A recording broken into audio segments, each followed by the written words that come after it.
자, 이번 시간에는 대고객 외환실무에 관한 내용들이죠. 내용이 많아서 대고객 외환실무 이번 시간에는 1 앞에 부분하고 그다음 다음 시간에 2로 둘로 나누어서 설명하도록 합니다. 자, 근데 이 내용은 많은데 지극히 다양스러운 게 우리가 앞에 1과목에서 여러 가지 뭐 예금의 계정이라든지 대외 계정이라든지 거주 계정이라든지 또는 여러 가지 내용을 배웠는데 그 1과목에 있는 법규의 내용과 2과목에 있는 내용과 상당히 많이 겹칩니다. 그러니까 여러분들이 새삼스럽게 따로 공부할 필요 없을 정도로 많은 부분이 중복됐으니까 내용은 많지만 우리가 쉽게 공부할 수 있지 않겠나 생각이 됩니다. 자, 내용이 많다 그래서 쫄지 말고 시작을 합니다. 외화예금이란 그죠? 외화예금이 뭐냐? 뭐 외국환을 원화 대가로 매각하지 않고 외화 계정에 예치하는 것이 뭡니까? 외화예금이죠. 그죠? 당연하죠. 외화예금의 종류에는 보통 예금이 있고 정기예금이 있고 당좌예금이 있고 그리고 별단예금이 있다. 그죠?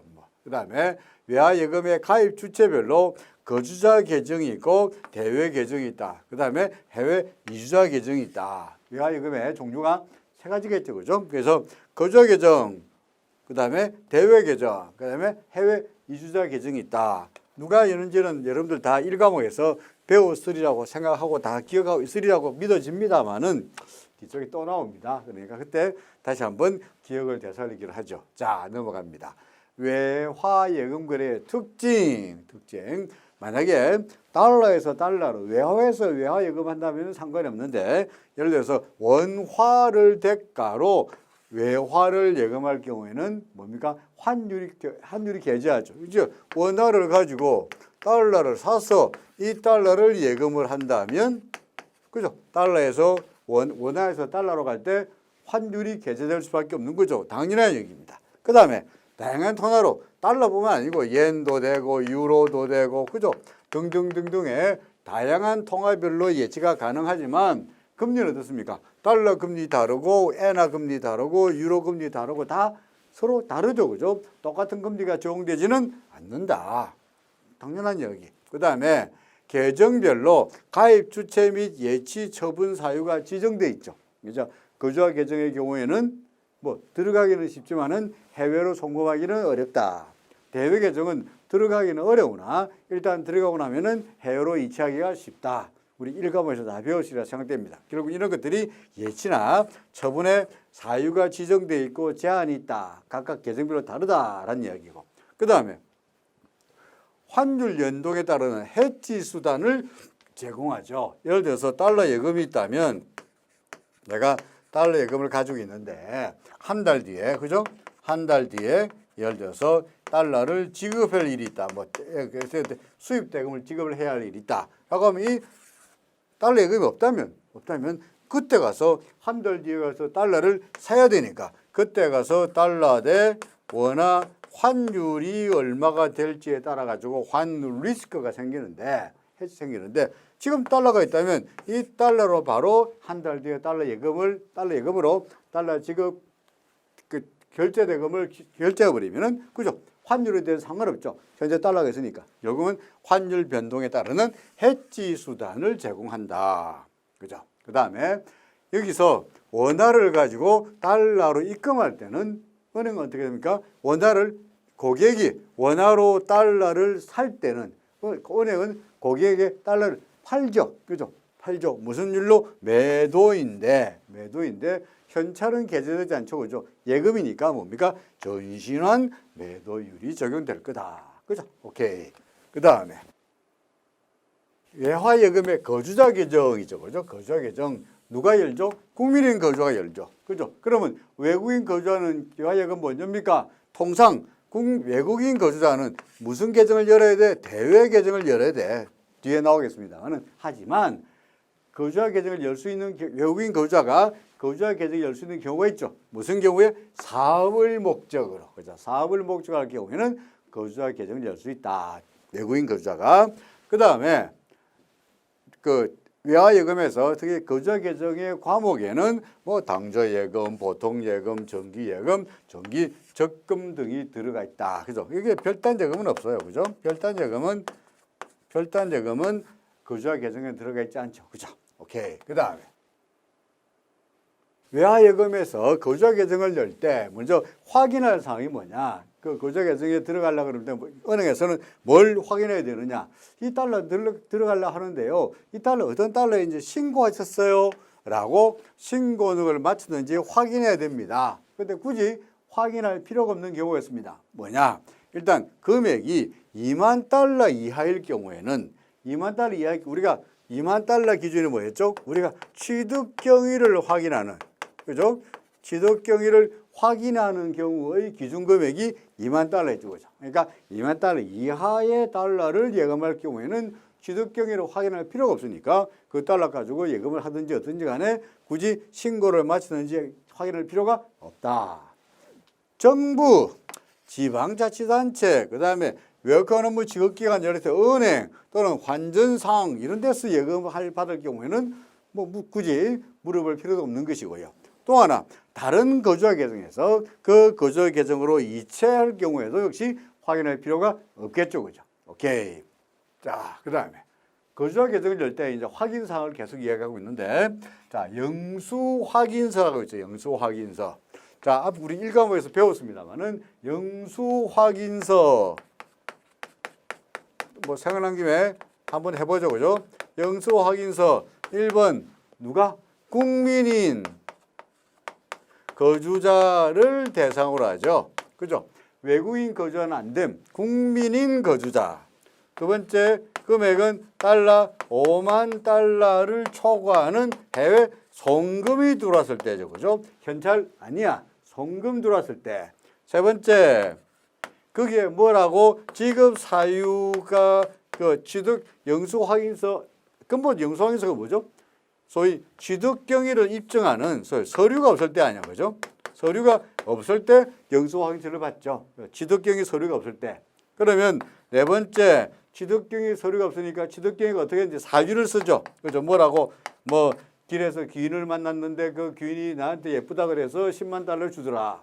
예를 들어서 뭐 이런 말도 안 되는 이유를 쓰겠죠. 하면은 사유가 어떻게 되는 간에 사유가 뭐라고 쓰든 간에 불문하고 우리는 뭐로 간주한다고? 그렇지. 이전 거래로 간주한다. 그죠?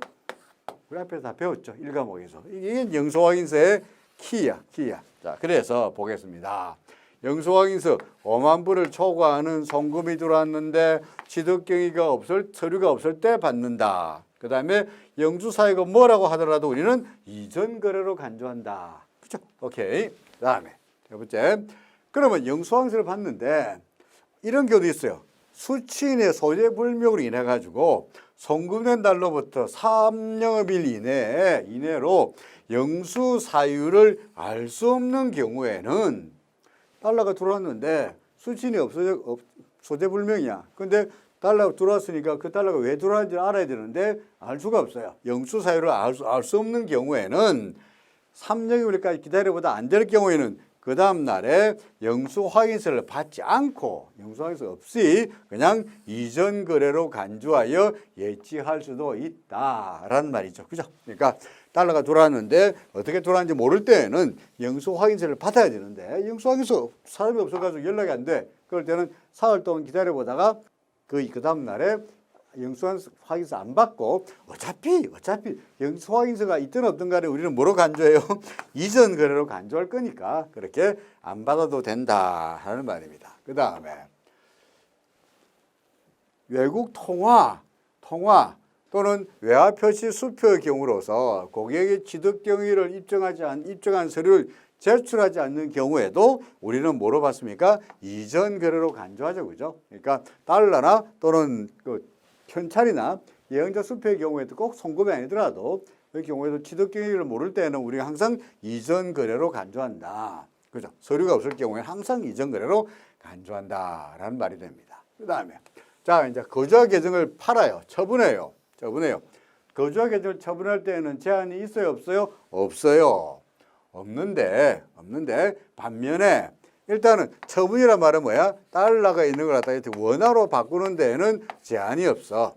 하지만 대외 지급, 해외로 보내는 거, 해외로 송금하는 거, 대외 지급이라는 말은 또 다른 의미가 뭐냐니까 대외 계정이나 예를 들어서 비거주자 외화 신탁 계정이 같은 말이죠. 그죠? 대외 계정에 입금하는 거.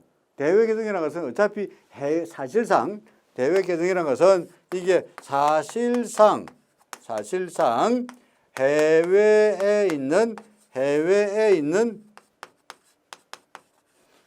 달러 계정이다 보니 거기에 해외 계정에 입금한다는 이야기는 해외로 달러가 나간다는 거니까 해외로 송금하는 경우나 대외 계정에 입금하는 경우에는 해외 송금할 경우에는 제한이 있어 없어요? 제한이 있어. 그래서 인정된 지급이 아니고서는 안 된다. 그죠? 5만 달러까지는 괜찮죠. 정빙설이 없더라도 5만 달러까지는 괜찮습니다만 1년에 반면에 5만 달러를 초과할 경우에는 반드시 인정된 지급에 한한다라는 말이죠. 그죠? 자, 그다음에 이제 대외 계정 나왔습니다. 대외 계정을 열 수 있는 사람은 통상적으로 비거주자이거나 외국인 거주자 중에서 개인, 다시 말해서 사업 목적이 아닐 경우에 개인, 그래서 외국인 거주자. 그 다음에 외국에 살고 있지만 우리나라 그 미국에 다른 나라 살고 있지만 영원히 거주자로 간주해주는 경우가 있죠.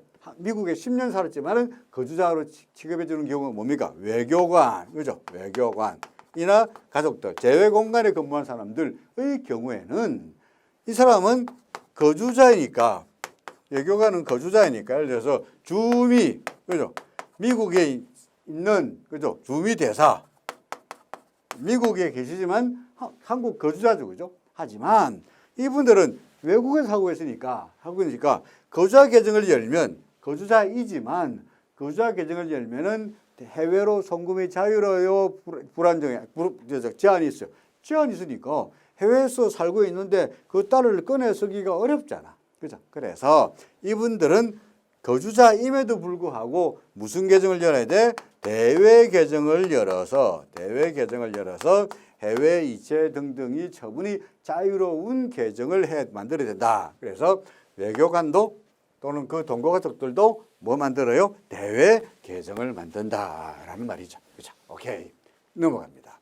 대외 계정을 받을 때는 대외 계정에 들어가기는 제한이 있지만 나가는 데는 문제가 없죠. 그러니까 들어갈 때, 대외 계정에 입금할 때는 그게 과연 인정된 거래인지를 확인해야 된다는 거죠. 그죠? 그러니까 대외 계정이라는 게 사실상 해외에 있는 달러 계정이니까 그 계정에 입금한다는 얘기는 해외로 달러가 빠져나간다는 것이니까 그게 인정된 거래인지 아닌지를 확인해라. 다만 굳이 확인할 필요가 없는 경우도 있다. 어떤 경우? 외국 정부 공관이나 국제기구의 경우에는 묻지도 따지도 않죠. 그죠? 마찬가지 국제기구. 그 다음에 좀 똑같이 외국 정부 공관, 그죠? 영사 또는 국제기구의 공무를 이끌어가는 자. 더 뭐 뭡니까? 예를 들어서 다 뭐 해외 외교관 한마디로 말해서 뭡니까? 외교관과 또는 뭐예요? 국제기구. 유엔 같은 거죠. 유엔 같은 국제기구 같은 거. 그래서 그다음에 군대, 미군 같은 경우에는 뭐 굳이 해외로 송금하더라도 묻지도 따지도 않고 대외 계정에 넣는 것도 아무런 문제가 없다. 그죠? 아무런 문제가 없다. 확인할 필요도 없다라는 말이죠. 오케이, 넘어갑니다. 그다음에 만약에 대외 계정에 넣을 때 미화 2만 불을 초과하는 외국 통화라는 경우야. 그죠? 2만 불을 초과하는 외국 통화의 경우에는 2만 불을 초과하는 외국 통화의 경우에는 이를 원화로 환전할 때도, 그죠? 달러를 원화로 바꿀 때에도 우리가 뭐 필요해요? 필증이 필요해요. 필증. 그 달러 어떻게 났어요? 라고 물어봐야 돼. 그죠? 예를 들어서 외국인이나, 그죠? 외국인이나 또는 비거주자가 달러를 들고 왔는데 은행에서 환전하겠다 그러는데 달러를 원화로 팔라다 하는데 달러 금액이 3만 달러야. 그럼 은행은 뭘 요구해요? 그거 2만 달러 넘어가니까요. 세관 들어올 때 받았던 외국환 신고 확인 필증 주세요. 아니면은 다른 은행에서 환전할 때 받았던 신고 확인 필증 주세요라고 물어봐야 돼요. 없어요? 하면은 그 달러 여러분들이 환전할 수 있습니까? 없습니까? 필증 없으면 외국인 비거주자 경우에 필증이 없으면 환전이란 말 하지 말고 뭐죠? 달러 매입이라 하죠. 달러 매입은 은행에서의 달러 매입 뭐야? 불가. 그죠? 할 수 없죠. 할 수 없죠. 마찬가지로 2만 달러 초과하는 외국 통화 또는 현찰과 관련 지단 수표를 유행자 수표를 예치하고자 하는 경우에도 당연히 뭐가 필요해? 필증이 필요해. 필증이 필요해. 만약에 필증이 있는 경우에면 그 금액 안에서는 문제없이 예수가 가능하죠. 그죠? 필증이 없으면은 예수할 수 없어요. 환전도 안 돼요. 그죠? 매입도 안 되니까 예수도 안 됩니다. 그 돈이 어떤 돈인지 정상적으로 받은 돈인지 아닌지 우리가 알 수가 없잖아. 은행에 알 수가 없잖아. 그러니까 받을 수가 없다라는 말입니다. 그 다음에 거꾸로 이야기해서 그럼 대외 계정에 있는 달러인데, 그죠? 대외 계정에 들어가 있는 달러를 현찰로 인출하라 그래. 현찰로 인출하라 그래요. 뭐 인출하는데 문제가 없어요. 현찰로 인출하는 데는 문제가 없는데, 그러면 대외 계정이란 말이 어디 있는 거라 그랬죠? 해외에 있는, 그죠? 해외에 있는 달러 계정이란 말이죠. 그죠? 그죠? 근데 해외에 있는 달러 계정이 있는 돈을 국내에서 달러 현찰로 인출한다는 말은 사실상 해외에서 우리나라로 달러가 들어오는 것과 마찬가지죠. 그렇죠? 달러가 들어오죠. 그래서 공항에서 달러를 들고 공항을 지나서 세관을 통해서 우리나라에 입국한 것과 마찬가지 효과가 되는 겁니다. 이럴 때 세관에서는 1만 달러를 초과할 때는 뭘 하죠? 세관에 신고하고 저 1만 달러 이상 달러 가지고 있습니다 라고 세관에 신고하면은 세관에서는 뭘 줍니까? 그렇죠? 필증을 발급해 주죠. 마찬가지로 은행에서도 대외 계정에 있는 돈을 10,000달러를 초과하는 대외 지급 수단, 다시 말해서 현찰 등으로 인출하자 하는 경우에는 역시 뭘 발급해 줘? 필증을 발급해 줘야 된다. 오케이, 그런 말이 됩니다. 그죠?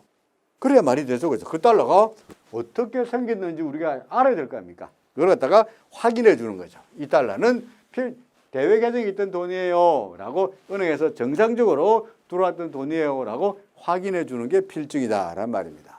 자, 그 다음에 달러를 내국 지급 수단을 대가로 처분한 경우, 다시 말해서 대외 계정의 달러를, 그죠?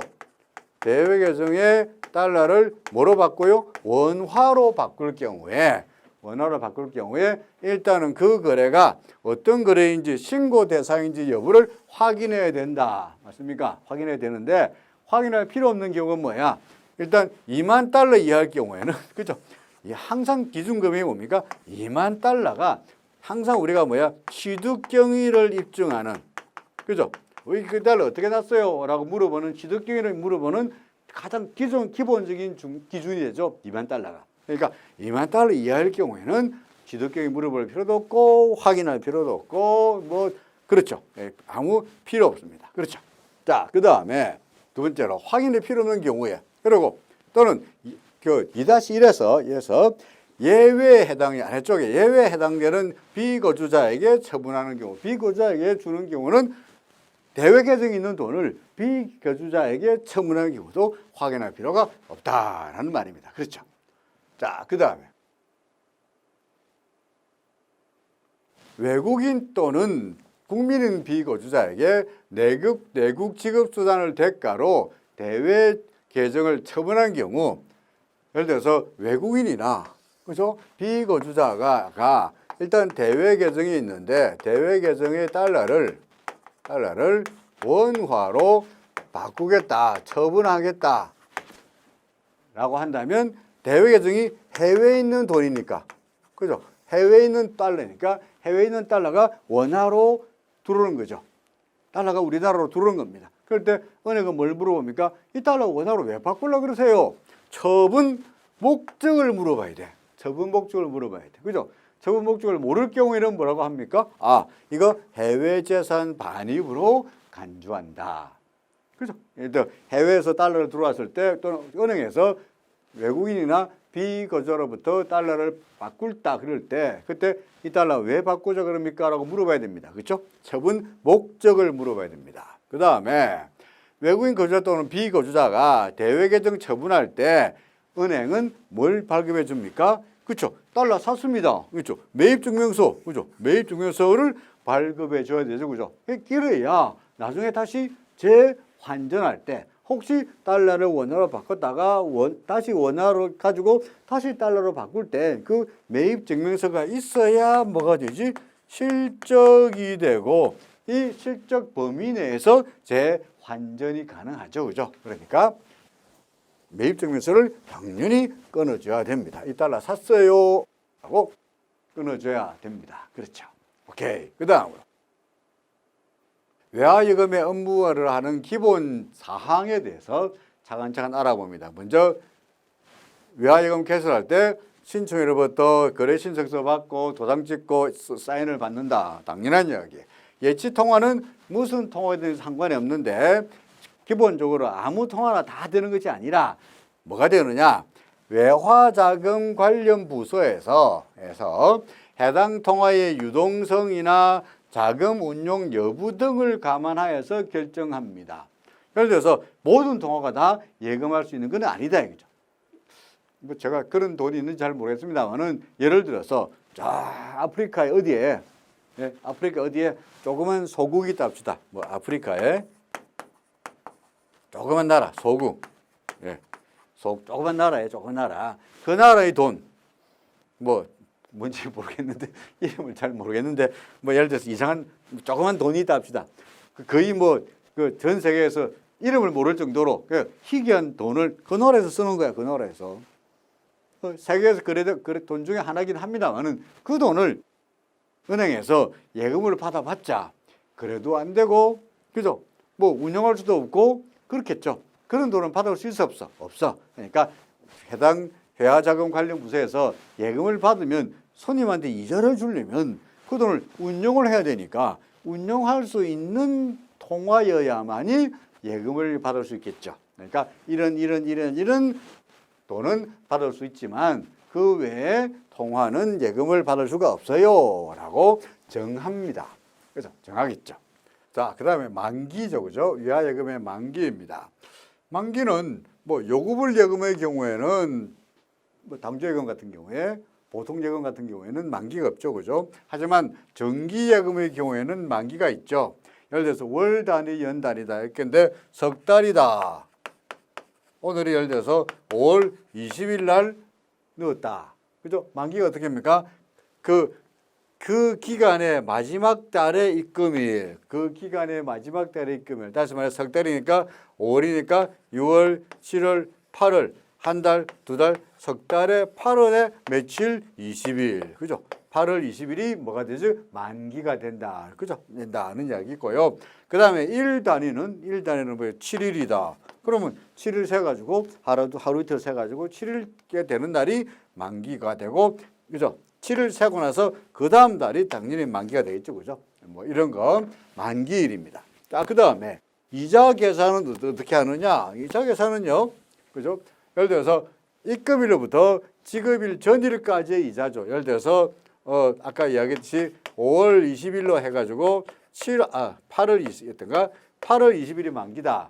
이 날이 만기면 이자는 언제까지입니까? 8월 19일까지 5월 20일부터 8월 19일까지 이자를 계산해가지고 8월 20일 날 지급하죠. 그죠? 지급합니다. 이자 계산 방법은 원금에다가 이자 곱하고 예치일수 곱하고 360으로 나누는 달러의 경우에는 360으로 나누고 예를 들어서 파운드나 루브라 같은 경우에는 365로 나누고 뭐 그렇게 합니다. 그러니까 통화별로 1년을 360으로 보느냐 365일로 보느냐 해서 약간씩 차이가 나고요. 그 다음에 이자율 통화별로 같다고 다르다고 다르다. 그래서 다르다 하는 이야기는 뭐 앞에서 했습니다. 자, 그 다음에 적용되는 환율 외화예금을 원화로 예를 들어서 달러 예금이 있는데 달러 예금을 원화로 인출할 경우에는 전신환 은행으로 봐서는 뭡니까? 은행은 달러를 사고 손님한테 원화를 내주는 것이기 때문에 전신환 매입률이 되죠. 그죠? 매입률.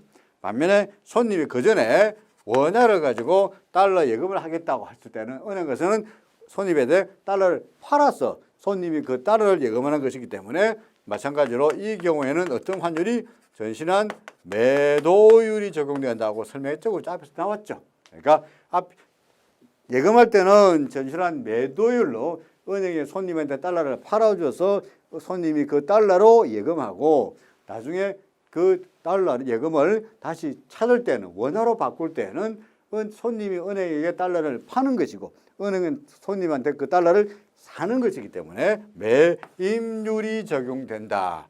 이쪽이죠. 그래서 적용 환율은 외화 예금을 원화로 입금할 경우에는 입금 당시에 매임률이냐 매도율이냐. 그래서 입금할 때는 원화로 입금할 때는 매도율. 그렇죠? 지급할 때는 매임률이 적용된다. 처음에는 매도율, 두 번째는 매임률이 적용된다. 그래서 그 말이죠. 그다음에 자, 시효 완성이라는 말이 있습니다. 시효 완성. 시효 완성이 뭐냐? 예를 들어서 볼게요. 아까 5월 20일 날 8월 20일 날을 만기로 해서 자, 2022년 예를 들어서 8월 20일을 만기로 해서 예금을 들었어요. 오케이? 자, 그러면 8월 20일 만기가 되면은 손님이 찾아가야죠. 그죠? 근데 연락이 없어. 행방불명이라도 연락이 없어요. 연락 두절이야. 그래서 은행은 손님이 안 찾아가니까 은행 그대로 예금을 그대로 넣어둡니다. 그런데 무한정 예금을 그냥 둘 수 없죠. 그죠? 그래서 이것이 어느 순간 되면은 은행은 더 이상 기다리지 못하고 이 예금을 어떻습니까? 이제 은행에 잡수익으로 넣죠. 은행에 수익으로 처분하고 이를 없앱니다. 그죠? 이럴 때 은행에서 잡수익으로 이익금 계정으로 처분하는 경우를 우리가 시효 완성 외화 예금이다라고 말합니다. 그러면 시효 완성되었던 기준 기간이 얼마나 지나야 얼마나 손님이 아무 연락이 없어야 은행은 그 예금을 수익으로 잡느냐? 몇 년? 5년입니다. 5년. 5년이 지나고 나면 예를 들어서 2022년 8월 20일이니까 이때부터 5년 언제가 되죠? 8월 20일인데 2005년이 27년인가요? 2027년 5월이 되면 8월이 되면은 은행은 더 이상 그 달러를 예금으로 남기지 않고 은행의 잡수익으로 잡죠. 이게 뭐야? 시효 완성됐다는 거죠. 완성. 자, 그러면은 이때 그럼 5년이라고 했는데 5년 했는데 그럼 언제부터 5년이냐? 이 만기부터 당연히 5년이겠죠. 그죠? 근데 예를 들어서 만기가 없는 돈도 있죠. 그 예금도 있죠. 예를 들어서 외화 당좌 예금, 보통 예금, 요구불 예금 같은 경우에는 만기가 있어요, 없어요? 없어요. 만기가 있으면 8월 20일 만기가 있으면은 당연히 5년 기다려가지고 아무 연락이 없으면은 은행 잡수익을 잡습니다만은 만기가 없는 경우에는 어떻게 하느냐? 어떻게 합니까?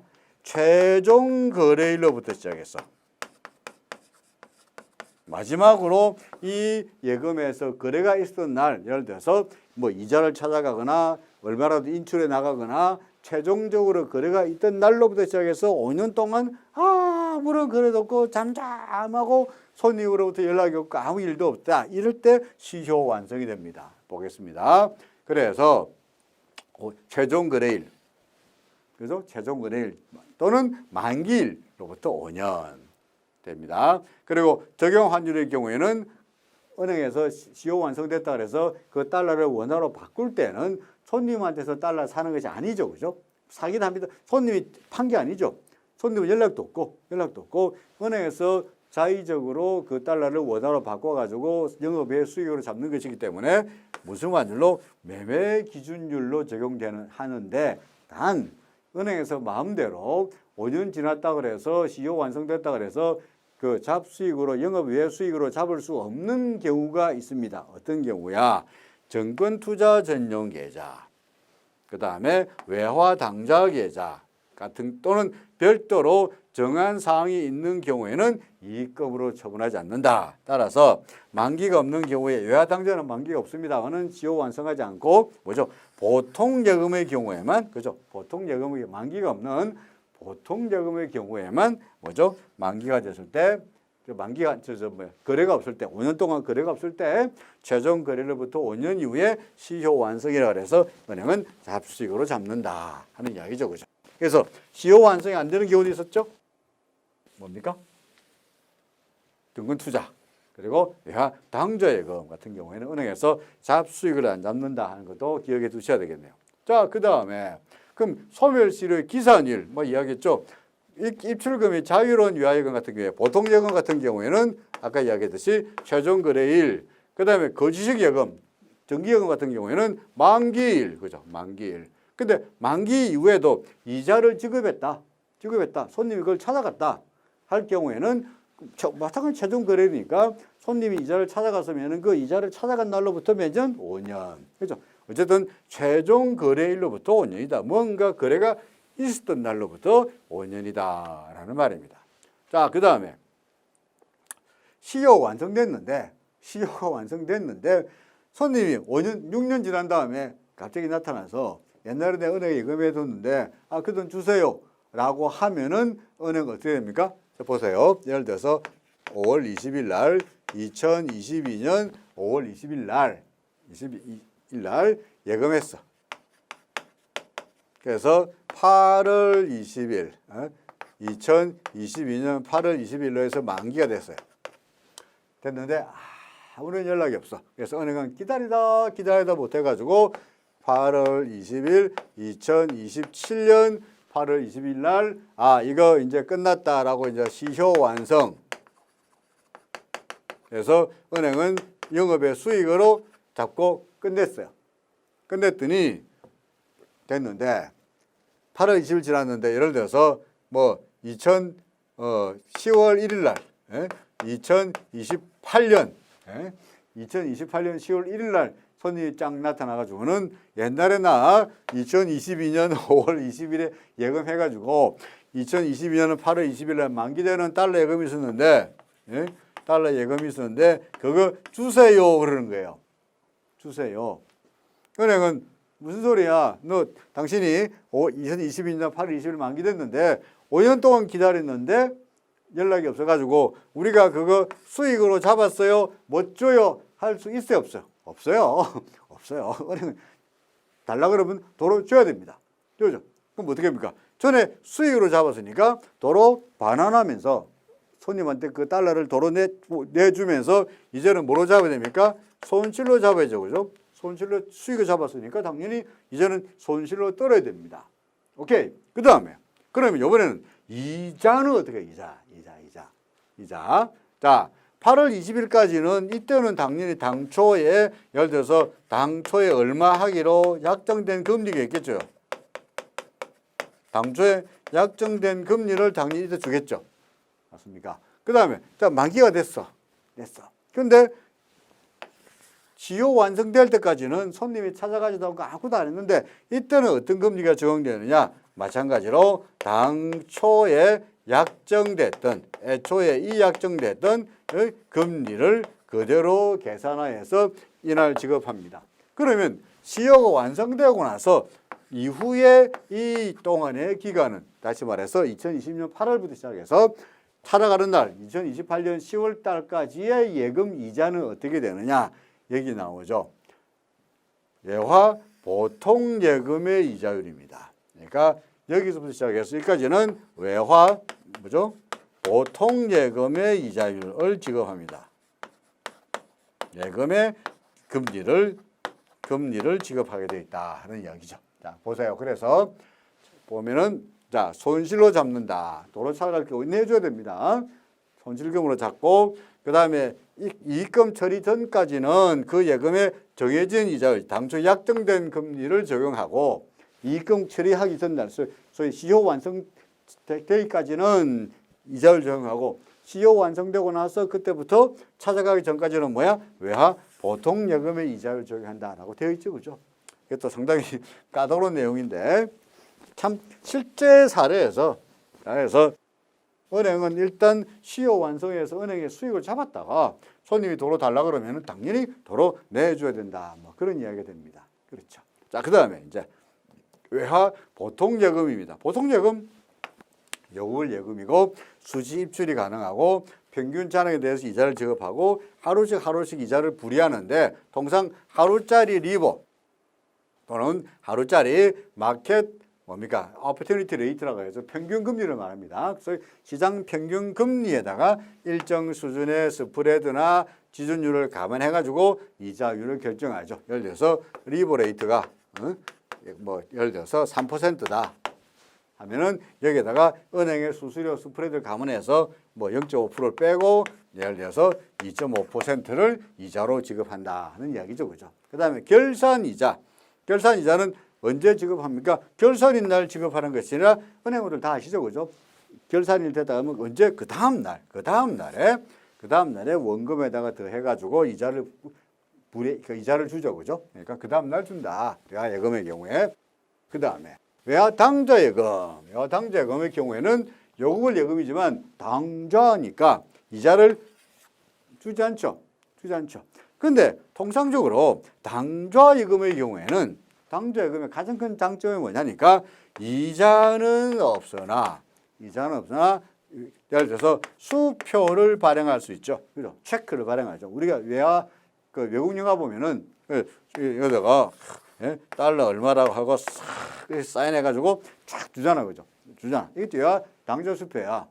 하지만 왜 우리나라에서 외화 당좌 예금의 경우에는 그러니까 당좌 예금의 장점이 뭐냐? 이자는 안 주지만 수표를 발급할 수 있다는 게 당좌 예금의 장점이기 때문에 이자 안 받더라도 수표 발행하는 것 때문에 당좌 예금을 쓰는데 외화 당좌 예금 우리나라에서의 외화 당좌 예금에서는 이자도 안 주지만 수표도 안 줘요. 수표도 발행할 수가 없어요. 그러니까 외화 당좌 예금을 쓸 이유가 있어요, 없어요? 없어요. 요금을 예금할 바에야. 여러분들 뭐 하겠어요? 하다못해 얼마라도 주는 보통 예금을 에다가 넣지. 입출금이 자유로운 보통 예금에 넣지. 굳이 이자 안 주고 수표도 발행 못하는 당좌 예금에 넣을 이유가 없죠. 따라서 외화 당좌 예금의 거래가 늘어날까요? 줄어들까요? 점점 감소하는 추세일 수밖에 없다. 그죠? 수밖에 없다. 그죠? 그 이야기. 원화 당좌 예금의 경우에는 수표를 발행할 수가 있죠. 그죠? 수표를 지급합니다. 그렇죠. 그 다음에 외화 이제 별단 예금. 통상 별단 예금의 경우는 뭐냐니까 별단 잘 모르는 거, 애매한 거 있으면 애매한 그 금액을 집어넣는 게 바로 별단 예금입니다. 일시적으로 예치가 필요한 외화 자금을 넣는 거예요. 그러니까 이자 지급하지 않습니다. 그러니까 다시 말해서 장기로 미결된 이게 뭔지 잘 모르겠다 하는 미결된 외화 송금이나 수취인 불명 어디 넣을지 잘 모르겠다. 그래서 일시적으로 어디 넣을지 잘 모르는 경우에 일단은 임시로 별단 예금에 넣어놓고 일단은 그 문제가 해결되면 적정한 계좌에다가 다시 넣죠. 그죠? 임시로 넣어놓는 거예요. 그래서 또는 넣는데 영수증도 발행하지 않습니다만은 별단 예금인데 예금주가 요청하는 경우 별단 예금 넣고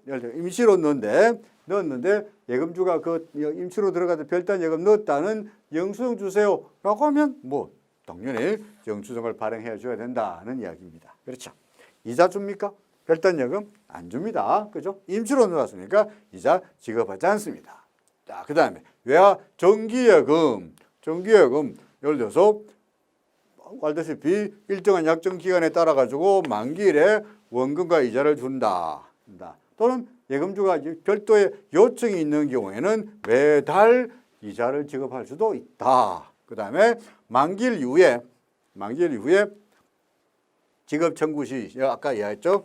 5월 20일부터 시작해서 8월 20일까지는 예금 만기 약정을 했는데 예를 들어서 만기일 지나가지고 9월 20일 날 주세요 할 경우에는 이까지는 당초 약정된 금리를 줍니다만은 그 이후에 이 경우에는 이 당시 금리가 아니고 새로운 금리 만기 후의 이율을 적용하여서 지급한다. 그죠? 됩니다. 오케이. 그 다음에 예화 정기예금이었고요. 그 다음에 계속해서 만기일 전에 그럼 예를 들어서 만기일 5월 20일 날 예금해가지고 만기가 8월 20일인데 갑자기 7월 5일 날 이거 만기인데 미리 당겨가지고 주세요. 그죠? 뭡니까? 예금을 조기에 주세요. 중도 해지죠, 일종의. 중도에 해지해 주세요. 라고 하면 은행은 당초에 약정된 금리를 줍니까? 안 주지. 뭐 줍니까? 중도 해지 이율을 적용하죠. 그죠?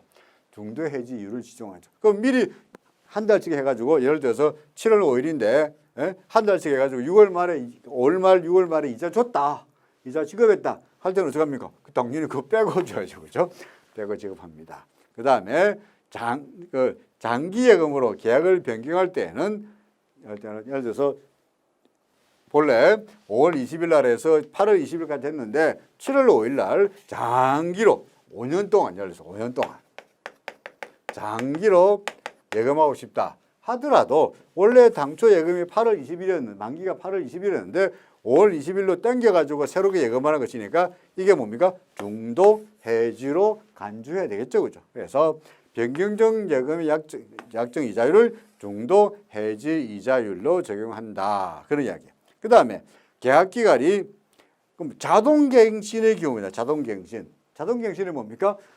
예금주가 별 말이 없더라도요. 만기가 되면요. 저절로 연장해 주세요. 그죠? 입니다. 인데 자동갱신이 되려면 아무 예금이나 자동갱신 되는 게 아니라 조건이 필요해요. 어떤 조건이야? 1번 기간이 통상 7일에서 6개월 이내이고 6개월 이내고 두 번째 조건이 뭡니까? 예금주가 신청해야죠. 그죠? 그죠? 은행 마음대로 자동 연장해 드리면 손님께서 좋아하실 줄 알고요. 저희가 마음대로 연장했습니다. 안 돼. 손님이 신청해야 돼. 당연한 얘기야. 그래서 손님이 신청하면 돼 하는데 어떤 예금인가? 7일에서 6개월 이내에 만기인 예금을 손님이 요거 6개월 뒤에 만기되면요. 제가 별 말이 없으면은 그냥 자동적으로 연장해 주세요. 오케이. 다시 6개월. 이렇게 하는 거죠. 그죠? 그래서 7일 이상 6개월 이내인 예금으로서 신청할 경우에만 자동 갱신이 가능하다. 이런 이야기입니다. 자, 그다음에 이제 이번에는 이제 송금 내용이네. 송금입니다. 송금, 당발 송금, 당이 어디입니까? 우리 한국에서 나가는 거야. 당발. 그러면 해외에서 들어온 게 뭡니까? 타발. 그죠? 바깥에서 타인이 해외에서 우리나라 들어온 게 타발. 그러니까 한국에서 당발 송금이란 한국에서 해외로 나가는 달러가 당발 송금이고 반면에 해외에서 한국으로 들어오는 달러. 해외에서 한국으로 들어오는 게 타발 송금이 되는 겁니다. 당발. 국내 송금주로부터 원화 또는 외화를 송금 대금으로 받고 외국의 수취인에게 송금을 하는 게 당발이다. 반면에 타발은 해외에서 국내로 들어온 걸 말한다. 그죠? 그 다음에 당발 송금의 특징이 뭐냐? 자, 여기서 우리나라에서 밖으로 나가는 게 당발 송금이죠. 그죠? 통상적으로 당발 쏘는 방법이 뭐 계좌로 입금하는 방식도 있고 그 다음에 송금 수표를 발행하는 방법도 있다. 하지만 우리나라에서 국내 간의 자금을 송금할 때는 국내 통상 우리가 다 인터넷 뱅킹이나 모바일 뱅킹을 합니다만은 인터넷 뱅킹이나 모바일 뱅킹 통해 가지고 상대방에다가 뭐 돈을 보낼 때 내가 돈을 보내면 상대방이 언제 돈을 받습니까? 내가 보내자마자 연락합니다. 자, 돈 보냈다 하면 상대방이 돈 들어왔네. 바로 입금 실시간으로 들어오죠. 실시간으로. 하지만 해외 송금의 경우에 당발 송금의 경우에는 그렇지 않습니다. 왜? 근본적으로 우리 전산 시스템이 다르잖아요. 그죠? 한국에 있는 은행의 전산 시스템과 해외에 있는 은행의 전산 시스템이 서로 연결되어 있지 않기 때문에 우리나라에서 입금했다고 해서 해외 은행의 구좌로 바로 지금 우리나라 국내 은행처럼 이렇게 실시간으로 입금이 안 돼.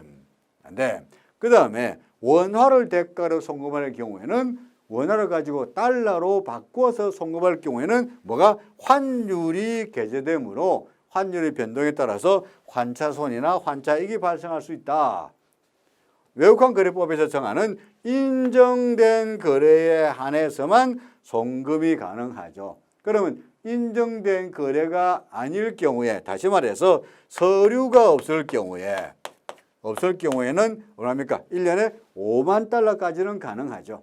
맞습니까? 근데 이 5만 달러 들어가기 위해서는 5만 달러에 카운팅 되는 경우에는 5천 건당 금액이 5천 달러 이상 초과를 경우를 말하죠. 그죠? 그러니까 4천 달러 송금한다 할 경우에는 은행을 지정할 필요도 없고 1년에 5만 달러 범위 안에도 들어가지 않죠. 자, 그래서 그 경우에는 써놨네요. 5천 달러 이하의 소액 송금이거나 용역 대가이거나 수입 대금 송금 등의 경우에는 은행을 지정할 필요가 없다라는 말입니다. 그러니까 5천 달러 이하의 소액이거나 아니면은 용역이나 수입 대금, 이게 뭐야? 무역이죠, 무역. 소위 말해서 경상거래죠, 경상거래. 네? 경상거래에 따르는 무역 대금, 네? 용역이나 수입 대금 다 무역이잖아요, 그죠? 에 대한 경우에는 무역 대금을 송금할 때는 은행을 지정할 필요가 없죠, 그죠? 은행을 지정할 필요 없습니다. 자, 그 다음에 당발 송금할 때 우리나라에서 다른 나라로 송금하는데 이럴 때 중요한 것은 해외 이제 미국 같은 경우에 워낙 은행이 많아요. 은행도 많고 비슷비슷한 은행들이 많아요. 비슷비슷한 은행이. 예를 들어서 뭐 할까요? 예를 들어서 뭐 하와이만 하더라도 뭐 뱅크 오브 하와이, 예를 들어서 또는 하와이 퍼스트 뱅크, 예를 들어서 뭐 등등등 무슨 하와이 뭐 하와이 뭐 뱅크, 예? 하와이 뭐 내셔널 뱅크 이래 있는 거야. 그러면 그냥 하와이 은행 이라 하면은 이게 뱅크 오브 하와이인지 하와이안 퍼스트 뱅크인지 그죠? 뭐 알 수가 없는 거죠. 그래서 반드시 이름도 비슷하니까 헷갈리지 않기 위해서 혼란을 막기 위해서 반드시 ABA 코드라는 걸 사용합니다. ABA 이게 은행 코드인데요.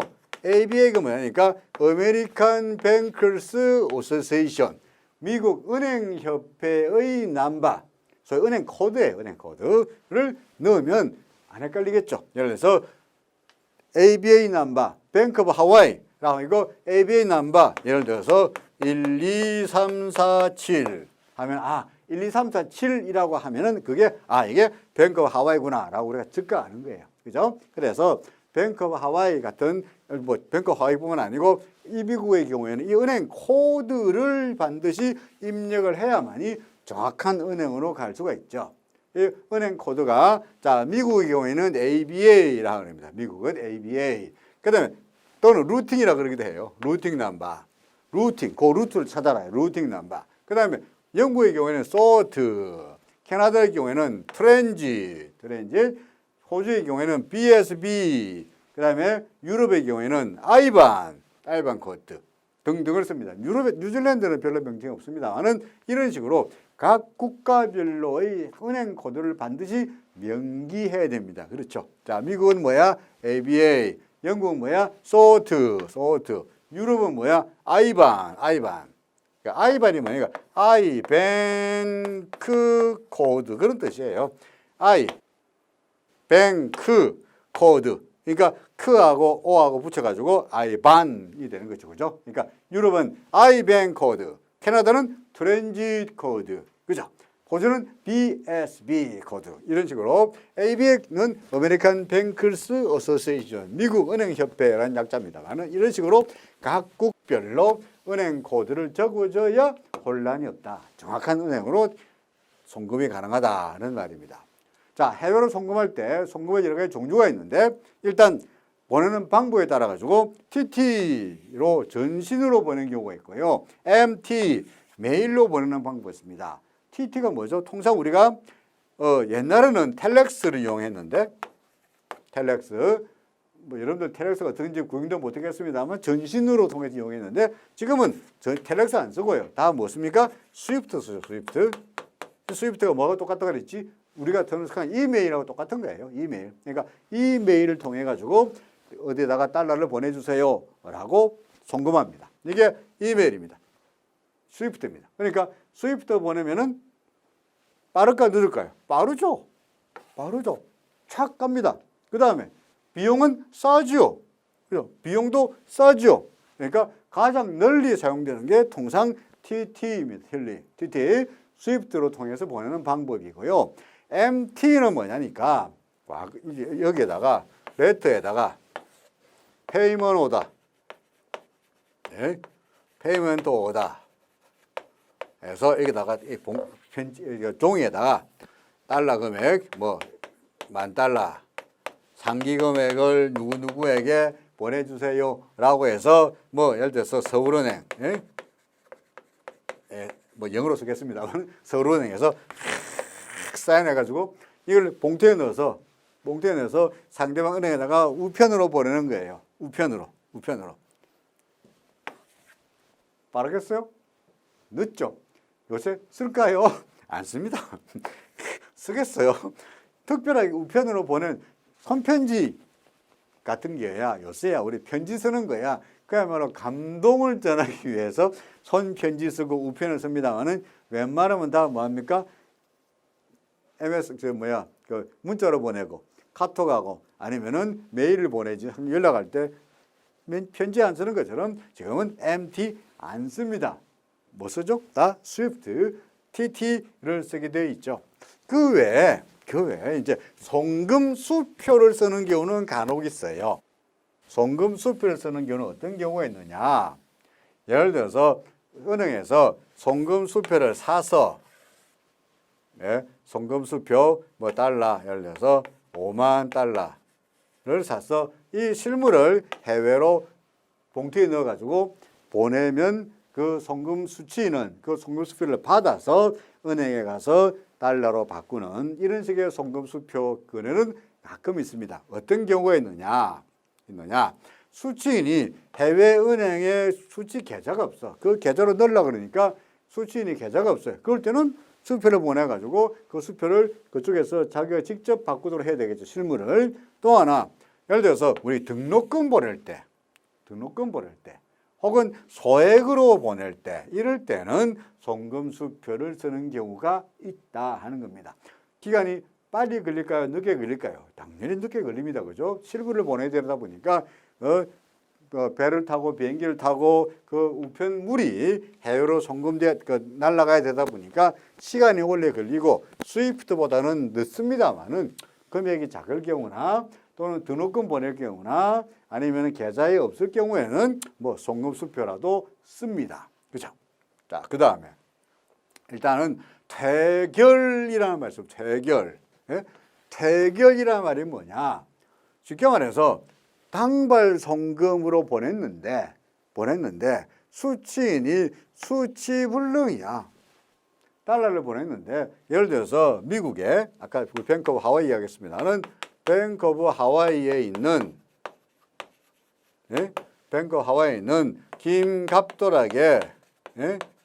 김갑돌에게 달러 $10,000를 송금했다고 칩시다.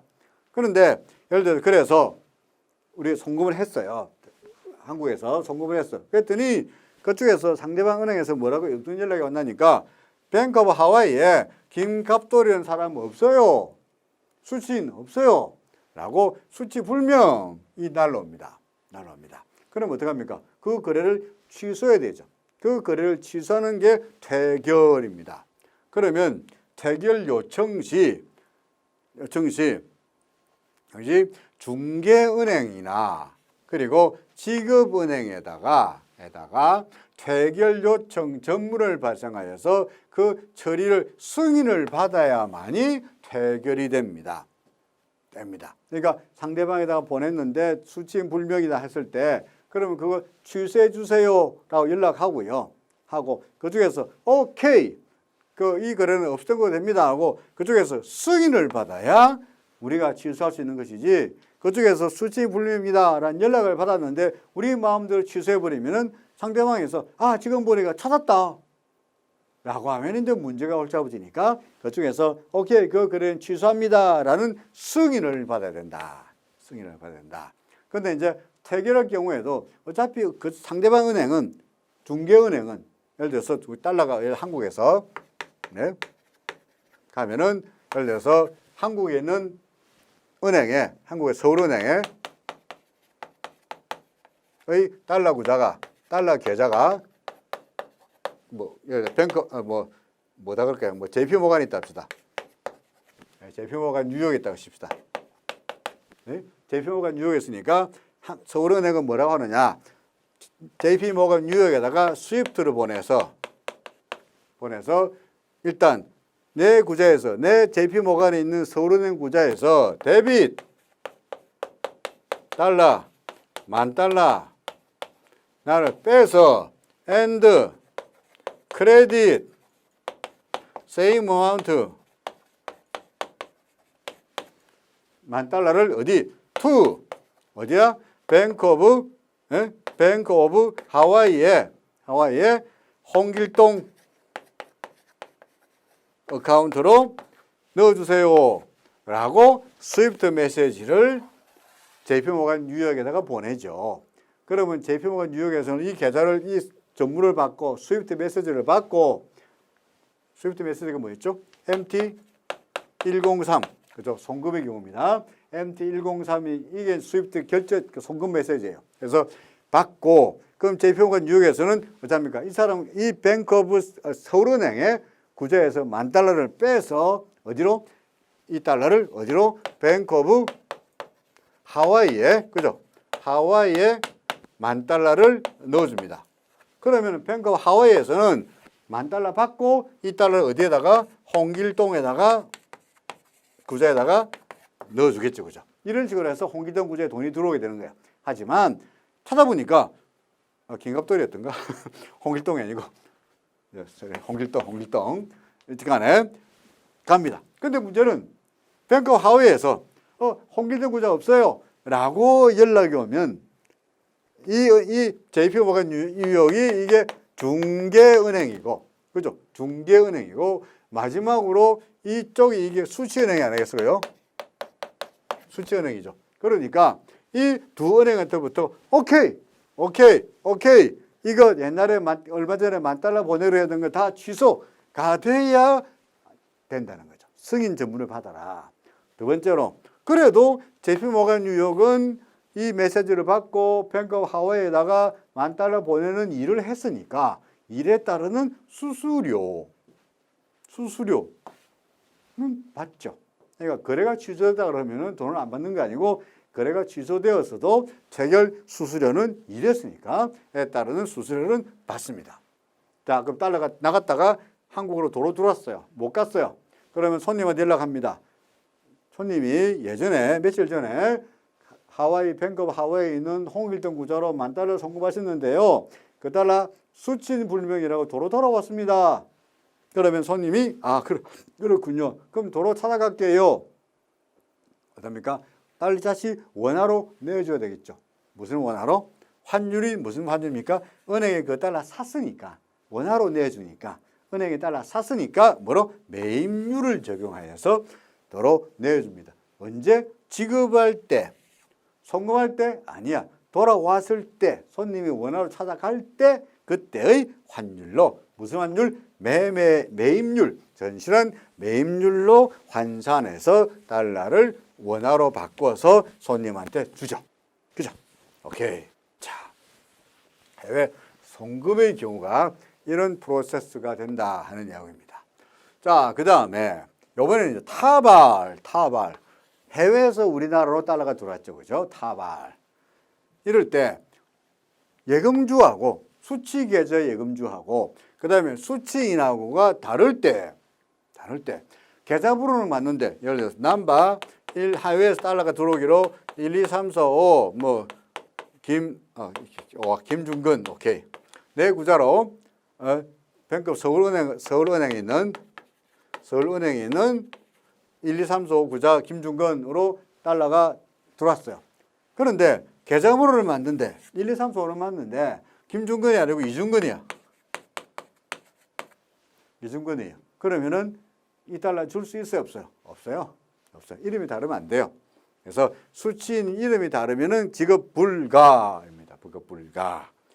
그러면 다시 은행에서는 다시 그쪽에 연락해가지고 번호는 계좌번호를 맞는데 수신이 다르기 때문에 지급할 수 없다라고 연락을 합니다. Please confirm. 예? 이름이 맞는지 진짜로 이중근이냐, 김중근이냐, 이름 맞니? 아니면 진짜로 1, 2, 3, 4, 5냐? 혹시 2, 3, 4, 5, 6을 잘못 적은 거 아니냐? 라고 다시 연락을 해야 됩니다. 그럼 그쪽에서 실수야. 1, 2, 3, 4, 5 맞고 김중근이 아니고 이중근이네 라고 하면은 주는 거고, 아니면 김중근은 맞는데 1, 2, 3, 4, 5가 아니고 2, 3, 4, 7, 8이야. 그러면 2, 3, 4, 7, 8과 출신이 맞으면은 주는 거죠. 그죠? 틀리면은 줄 수 없다. 두 번째로, 그러면 달러가 들어왔는데 이제 수친이 맞아가지고 그걸 내주는데, 송금대 내주는데 손님이 달러가 아니고 원화로 찾아가고 싶다. 그럼 은행은 달러 사죠. 달러 사고 그 달러에 해당하는 원화를 내주는 것이니까 은행은 무슨 율? 매입률을 적용한다. 그렇죠. 그 다음에 타발 송금, 해외에서 달러가 들어왔는데, 타발이 들어왔는데 일단은 그 달러가 5,000달러를 넘어갈 경우에는 일단은 그게 뭔지부터 먼저 물어봐야 돼. 신고 대상의 여부부터 확인해야 돼. 5,000달러 넘기면은 기준 금액이 얼마야? 확인하는 금액은 얼마야? 5,000달러야. 이게 무슨 금액이에요? 라고 물어보는 돈은 5,000달러를 초과하면은 무조건 다 물어봐야 돼. 그죠? 그래서 신고 대상인지 여부를 물어보고, 신고 대상일 경우에는 예를 들어서 뭐 예금이다. 예? 그 경우는 그 신고 거래는 금액이 작더라도 신고 대상이라 하면 당연히 신고 절차를 마치고 나서 뭐 수신에게 전달하든지 해야 됩니다. 그렇죠? 자, 그 다음에 여기 나왔죠. 자본거래다. 예금이다. 할 경우에는 그게 신고 대상인 거래가 되는 거죠. 그죠? 그래서 경우에는 그 거래 건당 5,000달러 초과해서 5만 달러이고, 그 다음에 연간 수령 금액이 5만 달러 초과하지 않을 경우에는 신고 절차를 생략한다. 5만 달러까지는 괜찮다. 만약에 대상이긴 하지만 이가 자본 거래이기 때문에 5,000달러 넘기면 신고 대상이긴 하지만 5만 달러까지는 일단은 예외 안 해도 된다. 하지만 5만 달러를 넘길 경우에, 근데 15만 달러다. 해외에서 15만 달러가 송금에 들어왔어요. 은행에서 물어보죠. 이 달러 어떻게 들어온 거예요? 이거요. 예금 만기돼서 들어온 거예요. 또 예금으로 들어온 거예요. 하면은 당연히 은행에서는 이거 자본거래 관련되니까 신고하세요. 라고 안내를 하고 신고를 해야 됩니다. 그렇죠. 자, 그 다음에 타발 송금이 들어왔는데 그게 어떤 내용인지 신고해야 됩니다만은, 예를 들어서 5만 불 이하의 돈이 들어왔어요. 5만 불 이하의 돈이 들어왔어요. 그러면은 이 경우에는 우리 지덕경위를 꼭 물어보긴 합니다만은 5만 달러 이하의 경우에는 지덕경위 서류를 받습니까? 안 받습니까? 송금의 경우에는 안 받습니다. 그러니까 지덕경위를 받지 않습니다. 생략합니다. 반면에 5만 달러를 초과할 경우에는 5만 달러를 초과하는 경우에는 우리가 뭐 받죠? 취득경위 송금의 경우입니다만은 취득경위 입증 서류를 받는데, 그게 없을 경우는 뭐 받죠? 취득경위 서류를 받거나 혹은 뭐 받죠? 영수 확인서를 받죠. 그죠? 영수 확인서를 받습니다. 그죠? 근데 취득경위 입증하는 서류나 아니면 영수 확인서를 받을 필요가 없는 경우, 뭐 정부, 그죠? 지방자치단체, 개국한 은행 또는 환전영업자의 경우에는 상관이 없죠. 그죠? 취득경위가 뭐 간에 상관이 없다. 자, 그 다음에 또 하나 있습니다. 또 뭡니까? 외교관. 그죠? 외교관, 국제기구, 그 다음에 미군 등의 경우에는 상관없다. 그래서 그런 거 안 받는다. 묻지도 따지도 않는다. 그죠? 였습니다. 자, 그 다음에 취득경위 서류를 받는데, 취득경위 입증한 서류를 받는데 그게 없을 경우에는 뭐 받습니까? 영수 확인서를 받는다. 그죠? 그리고 영수 확인서에 뭐라고 사유를 쓰든 상관없이 은행에서는 그걸 전부 다 뭐로? 이전 거래로 간주하고 살 수가 있다. 그죠? 오케이. 그 다음에 해외에서 외국인이 비거주자가 달러를 갖고 들어왔는데 원화로 바꾸려고 그러는데 은행에서 물어봅니다. 그 달러 왜 바꾸려고 그래요? 이유를 모르면은 뭐라 합니까? 해외 재산 반입으로 간주하죠. 그죠? 해외 재산 반입으로 간주한다. 앞에서 1과목에서 우리가 다 배운 내용이고 앞에서 다 나온 이야기죠. 그렇죠? 자, 그다음에 이제 외국 통화를 사는 경우입니다. 외국 통화. 아까는 송금이고 이번에는 외국 통화, 현찰을 사는 경우야. 그죠? 현찰을 사는 경우에는 실명을 확인하는데 금액이 작으면은 실명을 확인할 필요가 없다. 얼마까지? 100만 원 이하의 경우에는 실명을 확인할 필요가 없다. 그다음에 어떤 통화를 살 수 있느냐? 은행에서 환율을 고시하는 외국 통화는 살 수 있죠. 환율이 있으면 살 수 있다는 거죠. 만약에 환율을 고시하지 않는 통화는 은행에서 그 환율이 얼마인지 몰라. 그러니까 살 수 있어요? 없어요. 값이 얼마인지 모르는데 그 통화를 달러가 아니고 그 돈을 살 수가 없죠. 그죠? 환율이 모르면 안 돼요. 자, 그 외에 매입이 제한되는 통화, 살 수 없는 경우가 뭐냐? 손상된 거, 찢어진 돈 못 사요. 그 다음에 위변조된 통화, 당연히 위조지폐, 당연히 못 삽니다. 그 다음에 통화 및 주화, 위조된 거 또는 수출입이 제한되거나 유통이 정지된 화폐. 사실 제가 오래전에 프랑스의 파리에 오래된 이야기입니다. 프랑스에 출장을 갔다가 그 당시에 프렌치 프랑 500프랑 정도의 지폐가 있었어요. 근데 어차피 파리는 그 당시에 파리 출장을 자주 갔으니까 뭐 이번에 500프랑이 남았습니다만 또 갈 테니까 싶어서 그 프랑을 갖다가 굳이 원화로 안 바꾸고 그냥 지갑 속에 넣어뒀어요. 그러다 잊어먹었어. 있는 줄 모르고 잊어먹었어.